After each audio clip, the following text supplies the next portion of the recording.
Конфедерацијата на слободни синдикати со поддршка за штрајкот на СОНК и повик за солидарност кон просветните работници. Во писмено соопштение до медиумите од КСС потенцираа дека тие веќе подолго време укажувале на лошата состојба на вработените во јавниот сектор и незадоволство од платите. Без заслужената плата, без почитување на веќе стекнатите права кои ги имаат работниците во овие дејности, но и со осиромашени, а и недоволно ценети работници, нема да имаме никаков прогрес во образованието на нашите деца, бидејќи ќе се соочиме со сериозен дефицит од овие професии, односно ќе нема кој да ги згрижува и образува нашите деца.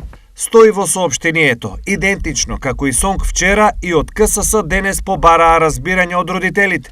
Ги повикуваме и родителите да искажат силна солидарност према вторите родители на нивните деца и одлучно да ги поддржат образовните работници да се изборат за статусот кој го заслужуваат. Велат од Конфедерацијата на слободни синдикати. Синдикатот на СОНК вчера најави дека вработените во образованието, градинките и културата од понеделник стапуваат во генерален штрајк, откако претходно неколку средби во владата завршија со неуспех. Согласно одлуката на Советот на СОНК, во штрајкот солидарно може да се приклучат и вработени кои не се членови на СОНК, со тоа што е потребно да потпишат изјава.